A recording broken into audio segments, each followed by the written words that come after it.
Olá pessoal, tudo bem? Eu sou a professora Fabiana Bordim, trabalho na Escola Básica da URI de Frederico Westphalen e estou aqui para falar com vocês um pouquinho sobre o Enem, né? Já que temos simulado do Enem pela escola, pela universidade, então vim falar um pouquinho sobre matemática e suas tecnologias, tá?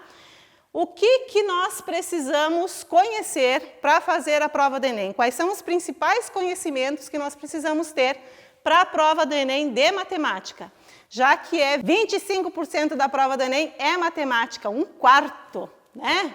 Muito bem. Primeiro conhecimento são os conhecimentos numéricos. O que envolve conhecimentos numéricos? Operações em conjuntos numéricos, os conjuntos de números naturais, inteiros, racionais e reais, desigualdades, divisibilidade, fatoração, razão e proporção, porcentagem, juros, relação de dependência entre grandezas, sequências e progressões e princípios de contagem. Tudo isso é conhecimento numérico. Então, se vocês forem analisar, esses conhecimentos envolvem muito conteúdo do ensino médio e do ensino fundamental, né? Lá no ensino fundamental a gente tem a base da maioria disso aqui, né? Outro conhecimento é o conhecimento geométrico, tá? O que eu preciso ter desse conhecimento geométrico? As características das figuras geométricas planas e espaciais, então a geometria plana e a geometria espacial. Dentro da geometria plana, áreas, perímetro, né? As formas, certo? Como calcular áreas desses polígonos. Perímetros, né? O que é perímetro? Soma de todos os lados desse polígono, né? Só para lembrar. Que mais que são conhecimentos geométricos? Grandezas, unidades de medidas e escalas, comprimentos, áreas e volumes, ângulos, posições de retas, simetria de figuras planas ou espaciais, congruências e semelhança de triângulos, teorema de Tales, relações métricas nos triângulos, circunferências e trigonometria do ângulo agudo, certo? Então, muita coisa para a gente saber, né? Quando a gente especifica, é bastante, mas muitas dessas informações, num único exercício eu uso 3, 4 desses itens, certo? Conhecimentos de estatística e probabilidade também é importante, né? Como é que é feita a representação e análise dos dados, né? Gráficos, tabelas, né? Fazer a interpretação de gráficos, de tabelas dentro da estatística. Medidas de tendência central, médias, moda, mediana. Média, geralmente média aritmética, né? A simples e a ponderada. Desvios de variância e noções de probabilidade. Conhecimentos algébricos, que são gráficos e funções. Funções algébricas do primeiro e do segundo graus, polinomiais, racionais, exponenciais, logarítmicas. Para quem acha que não cai logaritmo no Enem, cai logaritmo no Enem, cai exponencial no Enem, né? Equações e inequações, relações no ciclo trigonométrico e funções trigonométricas. E os conhecimentos algébricos geométricos, que é o plano cartesiano, retas, circunferências, paralelismo e perpendicularidade e sistemas de equações. Aqui eu listei para vocês os 5 conteúdos que mais caem no Enem, tá? E coloquei a porcentagem de cada um deles. Então, de todas as questões do Enem, analisados desde 2010, 25% das questões são de geometria. Essa geometria envolve a geometria plana e a geometria espacial, tá? Então, áreas, perímetros, volume, tá? Razão, proporção e regra de 3 em torno de 14%, tá? Aritmética, 13%. Então, essa aritmética são equações simples, onde eu vou aplicar as 4 operações básicas, né? Somar, diminuir, multiplicar, dividir. 13% das questões. Porcentagem e matemática financeira, em torno de 11%. E funções, em torno de 9%. E aí, eu resolvi trazer para vocês 2 questões, uma do Enem de 2019 e uma de 2018, para nós trabalharmos um pouco desses conhecimentos, tá? A primeira questão que eu trago para vocês é do Enem de 2019, então do ano passado, tá? Vamos ler e interpretar esta questão. Por quê? A interpretação também é importantíssima dentro da prova de matemática. Sem interpretar, eu não consigo fazer. Não é só fazer contas, né? Eu preciso entender o problema, saber quais são as informações que eles me dão, o que eles querem saber, e aí fazer toda essa análise e fazer a solução, a resolução deste problema. Então, diz o seguinte ali, ó, em um condomínio, uma área pavimentada que tem a forma de um círculo, com diâmetro medindo 6 metros, é cercada por grama. A administração do condomínio deseja ampliar essa área mantendo seu formato circular e aumentando em 8 metros o diâmetro dessa região, mantendo o revestimento da parte já existente. O condomínio dispõe em estoque de material suficiente para pavimentar mais 100 metros quadrados de área. O síndico do condomínio irá avaliar se esse material disponível será suficiente para pavimentar a região a ser ampliada. Utilize 3 como aproximação para π. A conclusão correta que o síndico deverá chegar considerando a nova área a ser pavimentada é a de que o material disponível em estoque, e aí nós temos as 5 alternativas para analisar, né?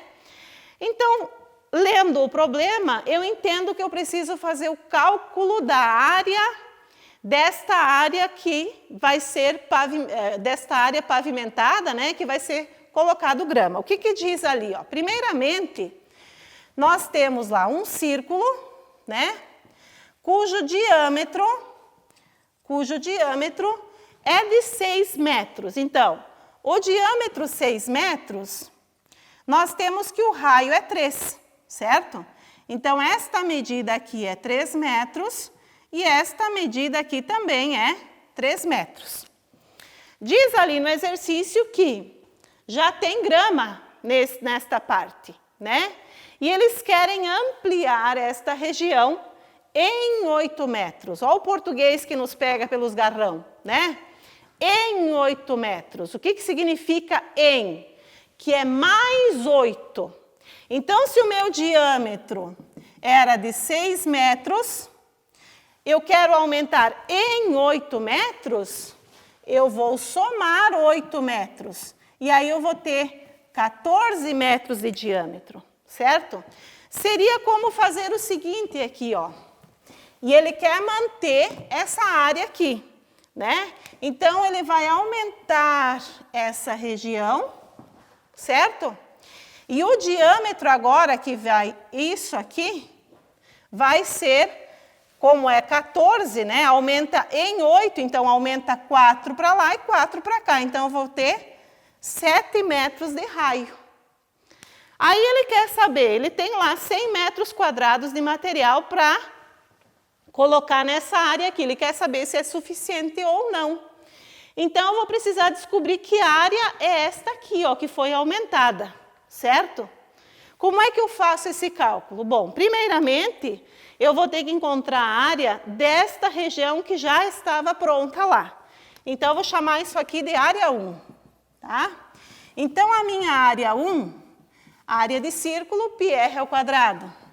πr ao quadrado, né? O raio é 3 e o exercício me diz que é para usar π como 3, né? Aproximado. Então, a área 1 vai ser 3 vezes 3 ao quadrado. A área 1 vai ser 27 metros quadrados.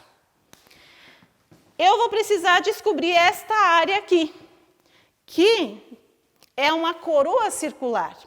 Mas eu não vou utilizar a fórmula da coroa circular, eu não preciso. De que maneira eu posso fazer? Eu vou calcular a área de todo ele com esta aqui inclusa, tá? Então, eu vou calcular a área do círculo que tem 7 metros de raio. Então, vou chamar isso de área 2, certo? Então, a minha área 2, que é πr ao quadrado também, porque é um círculo, a minha área 2 vai ser 3 vezes 7 ao quadrado. Então, a minha área 2 é 3 vezes 49, certo? E aí lá, uma dica, né? Lá no Enem, 3 vezes 49 fica e demora para fazer. Faz 3 vezes 50, dá 150. 1 faltando para 50, tira 3. Então, isso dá quanto? Dá 147, né? Então, a área 2 é 147 metros quadrados. Mais prático, né? Do que pensar quanto que é 3 vezes 49. Bom, esta área aqui, que é ao que ele está se referindo, vai ser a diferença da área maior, da área 2, com a área 1, né? Então, a área 2 menos a área 1, 147 menos 27, me dá 120 metros quadrados. E aí, analisando as alternativas, a alternativa A diz o seguinte: será suficiente, pois a área da nova região a ser pavimentada é de 21 metros quadrados. Não. Ele tem 100 metros quadrados e a área que ele vai pavimentar tem 120 metros quadrados. Então, olhando as demais, né? A letra B fala em 24 metros quadrados, a letra C, 48 metros quadrados, a letra D, 108 metros quadrados e a letra E.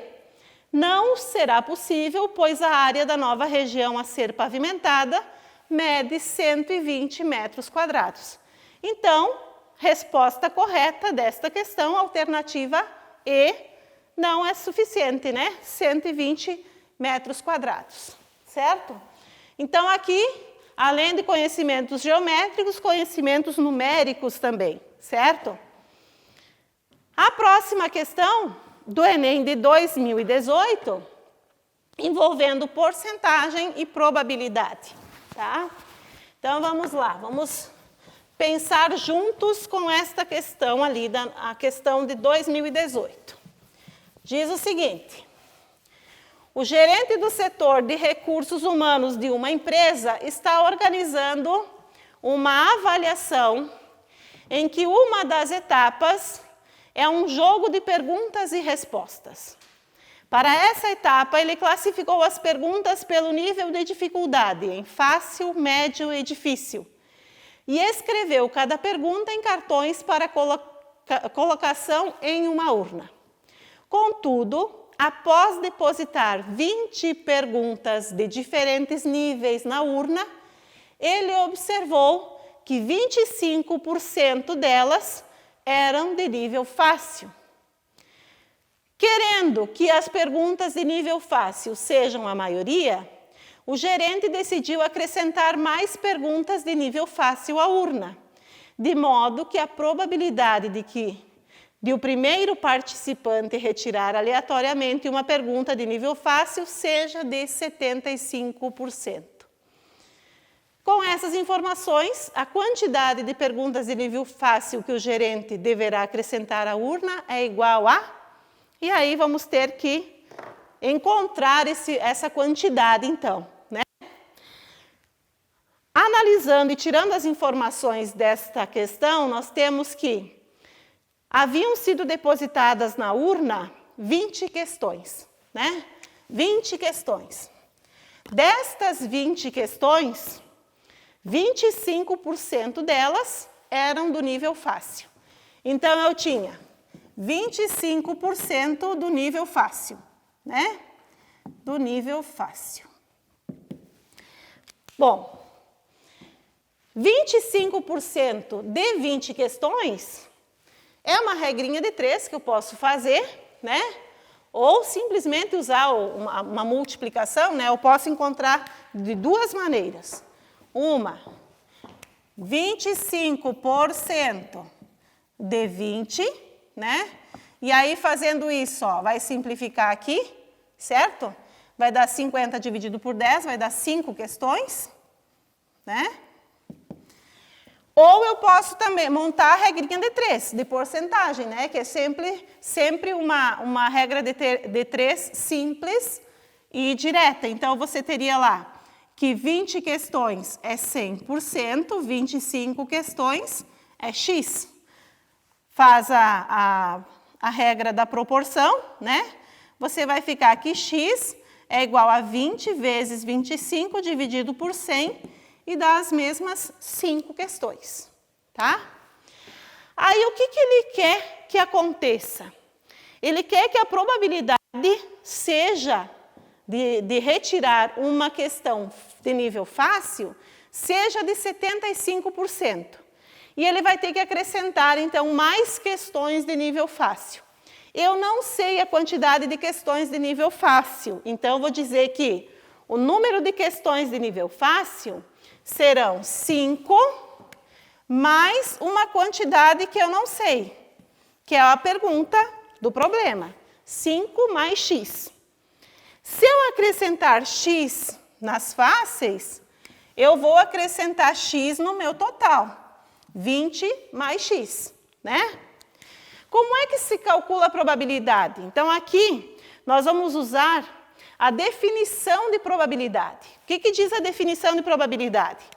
Que a probabilidade é o número de eventos favoráveis, né? Favoráveis, dividido pelo total de eventos. Os eventos favoráveis aqui para nós é a quantidade de questões de nível fácil. E o total de questões que eu vou ter dentro desta urna. A probabilidade eu já sei que é 75%. Então, trabalhando com esta equação, eu ficaria com 0,75, que é o 75%, né? Igual ao número de eventos favoráveis. 5 mais x, que são os fáceis. 5 mais x sobre o total, que é 20 mais x. 20 mais x, certo? Trabalhar com vírgula também dá mais trabalho, certo? Então, o que a gente faz? A gente transforma esse 0,75 numa fração. 0,75 é 3/4, né? Vamos lembrar rapidinho como é que eu acho esse 3/4, ó. 0,75, na verdade, ele surgiu da onde? Ele surgiu dos 75%. Então, eu poderia pensar assim, ó, o que é o 75%? É o 75 sobre 100. E aí, ao invés de dividir para dar o 0,75, eu simplifico isso aqui. Eu vejo que eu consigo dividir por 25 no numerador e no denominador. Então, isso aqui vai me dar o quê? 75 dividido por 25 dá 3. E 100 dividido por 25 dá 4. E aí eu cheguei na fração irredutível, né? A mais simplificada possível. Então, 75% é 3/4. Então, 0,75 é 3/4. Então, nós vamos ter que 3/4 é igual a 5 mais x sobre 20 mais x. E o que eu tenho que encontrar é esse bendito x. Chegou aqui, regra da proporção, né? Ou a famosa regra de 3. Então, eu vou multiplicar cruzado aqui, né? 3 vezes 20, 60. 3 vezes x, 3x. Cuidado que esse 3 multiplica todo mundo daqui. E esse 4 multiplica todo mundo daqui. Igual a 4 vezes 5, 20. Mais 4 vezes x, 4x. Aí, o que tiver incógnita para um lado, que não tiver para o outro, né? O que fica? 60 tira 20. 4x tira 3x. Então, eu descubro que o x aqui é 40. Ou seja, ele vai ter que acrescentar, né, a pergunta ali, ó, a quantidade de perguntas de nível fácil que esse gerente deverá acrescentar à urna deverá ser quanto? 40 questões, né? Alternativa D dessa questão do Enem de 2018. Gente, matemática, tudo cai. Coisas mais, né? Conteúdos mais, conteúdos menos. Mas nós precisamos saber a base da matemática. Então, se eu conheço a base, se eu sei por onde começar, tudo fica mais fácil. Bom estudo, estudem bastante e nos vemos no nosso simulado no dia 5 de novembro. Até mais!